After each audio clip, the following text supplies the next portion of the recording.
సంగారెడ్డి జిల్లాలో మాజీ మంత్రి తన్నీర్ హరీష్ రావు నేడు మెరుపు పర్యటన చేశారు. కోహిర్ విద్యుత్ సబ్స్టేషన్ సందర్శించిన ఆయన స్వయంగా రికార్డును పరిశీలించి విద్యుత్ సరఫరాపై ప్రభుత్వం చెప్తున్న మాటలకు క్షేత్రస్థాయిలో జరుగుతున్న దానికి నక్కకు నాగలోకానికి ఉన్న తేడా ఉందని ఎండగట్టారు. ఈ కార్యక్రమంలో ఎమ్మెల్యేలు మాణిక్రావు, చింతా ప్రభాకర్ కూడా పాల్గొన్నారు. అసెంబ్లీలో 24 గంటల కరెంటు ఇస్తున్నామని రేవంత్ రెడ్డి చెప్తున్నారు. కానీ ఇక్కడ రైతులకు అందుతోంది కేవలం 12 గంటలే. ఆ 12 గంటల్లో కూడా పదే ట్రిప్పింగ్, లైన్ బ్రేకింగ్, ఎల్సీల పేరుతో అంతరాయం కలిగిస్తున్నారని మండిపడ్డారు. సాయంత్రం 4 గంటలకు 3 ఫేజ్ కరెంట్ తీసేస్తే మళ్లీ తెల్లవారుజామున 3 గంటలకు ఇస్తున్నట్లు స్టేషన్ లాగ్ బుక్ స్పష్టం చేస్తోందని, ఇలాంటి పరిస్థితుల్లో పంట ఎండిపోతున్నాయని ఆవేదన వ్యక్తం చేశారు.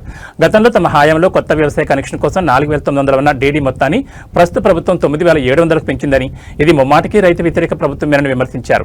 స్టోర్లలో మెటీరియల్ లేక వేలాది కనెక్షన్లు పెండింగ్ లో ఉన్నాయని, కాలిన ట్రాన్స్ఫార్మర్ల భారాన్ని రైతులపైనే వేస్తున్నారని దుయ్యబట్టారు. బ్యాంకులను, ఆర్థిక సంస్థలను మోసం చేసేందుకే కొత్త డిస్కంను ఏర్పాటు చేస్తున్నారు. ఉన్న 2 డిస్కంలను 55,000 కోట్ల అప్పుల్లో ముంచి ఇప్పుడు కొత్త డ్రామాలు ఆడుతున్నారని ఆరోపించారు. ప్రస్తుతం సమ్మె చేస్తున్న 19,647 మంది ఆటిజన్లను వెంటనే రెగ్యులరైజ్ చేయాలని హరీష్ రావు డిమాండ్ చేశారు. సమ్మెలో ఉంటూ మృతి చెందిన ఆటిజన్ల పిల్లలకు వారి విద్యార్హతలను బట్టి ఉద్యోగాలు ఇవ్వాలని కోరుతూ బీఆర్ఎస్ పార్టీ తరఫున వారికి పూర్తి మద్దతు ప్రకటించారు. ప్రభుత్వం ప్రకటనలకే పరిమితం కాకుండా పొలాలకు వెళ్లి చూస్తే రైతుల బాధలేంటో అర్థమవుతాయని హరీష్ రావు చురకలంటించారు. 15వ తారీఖు నాడు ఎప్పుడు వచ్చింది పొద్దున అంటే 4 గంటలు వచ్చింది.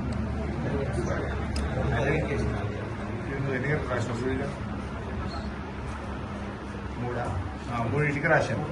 3ంటికి 3 ఫేజ్ వచ్చింది. పోగుడు 4ంటికి పోయింది, వచ్చుడు 3ంటికి వచ్చింది.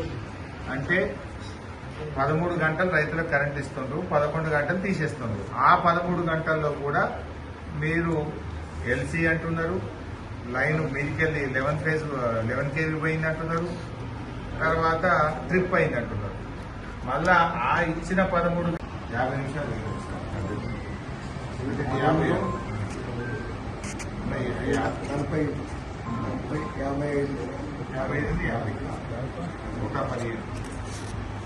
ఇది ఒకటే 50 నిమిషాలు పోయింది. ఫీడర్స్ ఉంటాయి కదా సార్, ఒక్కొక్క ఫీడర్. ఇవాళ ఎన్నిసార్లు పోయింది కరెంటు? 1, 2, 3, 4, 5 సార్లు. అయితే ట్రిప్ అయినాయి సార్, 5 నిమిషాలు ట్రిప్ అయింది. ఒక 5 నిమిషాలు ట్రిప్ 7 నిమిషాలు ఎల్సీ సార్. ఎల్సీ ఇది 30 కేవీ ఇన్కమింగ్ పోయింది సార్. 25 నిమిషాలు పోయింది. ఇది మళ్ళీ ట్రిప్ అయింది సార్. 5 నిమిషాలు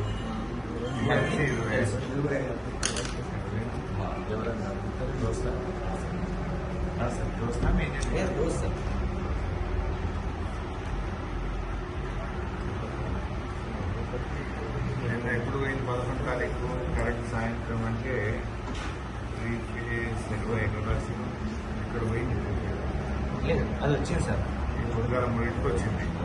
సాయంత్రం 2 గంటలు తీసేసాను. ఇష్టమన్నట్టుగా రాయకపోతే ఎట్లా పోయి మొన్న రాసిండ్రు, మొన్న ఎన్ని రాసిండ్రు? 3 ఫేజ్ ఎన్ని గంటలకి? ఇది 5. ఈడ ఎన్ని గంటలకు పోయింది? 3 ఫేజ్ సాయంత్రం 4:15 తీస్తే మరి 5 ఎందుకు రాస్తుంది? ఈడ రాయాలి కదా. 4:15 అంటే నీకు 45 నిమిషాలు సింగిల్ ఫేజ్ ఉన్నట్టే కదా. నువ్వు 5 నుంచి సింగిల్ ఫేజ్ చేసినట్టు అది నువ్వు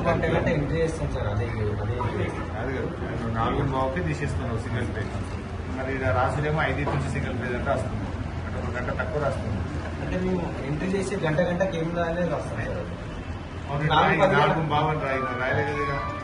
నువ్వే చెప్తున్నావు 4:15కు 3 ఫేజ్ వేసినావు. 4:15 PM సింగిల్ ఫేజ్ అయింది అంతే కదా. మరి నువ్వు రాసినేమో 5కి రాస్తున్నావు. ఇక్కడ 4:15కి పోయి ఎప్పుడు వచ్చింది? పొద్దుగాల 2:15 సార్. ఏదిగా ఇక్కడ 4కి వచ్చింది 3 ఫేజ్. నువ్వు అవదని చెప్తున్నావు. లేదు సార్, 3 సార్. 2:15 చేస్తాం సార్. ఇది టైం అండి. అయితే ఏంటి అంటే మా గంట ఇది చేస్తాం కదా సార్, దానిలో రాస్తాం. 4 బజేకి వచ్చినట్టు రాసినావు. 3 గంటలకు సార్. 3 సార్. 3 గంటలకు వచ్చినట్టు రాసినావు. ఇంకా 4కి పోతుంది, 3ంటికి వస్తుంది. 11 గంటలు పోతుంది కరెంట్. 12 గంటలు ఇస్తుంది. రైతులకు 13 గంటలు ఇస్తుంది. ఆ 13 గంటల్లో 4 సార్లు ట్రిప్ అవుతుంది అంతేనా? ఎవరైనా ఆపరేటర్ సార్. ఏం ప్రశాంత్ బాగున్నావా? ప్రశాంత్ ప్రశాంత్, హరీష్ రావు, మాణిక్రావు సాబ్ ఉన్నారు. ఏం సంగతి? గుడ్ ఈవినింగ్ తమ్ముడు. ఏమి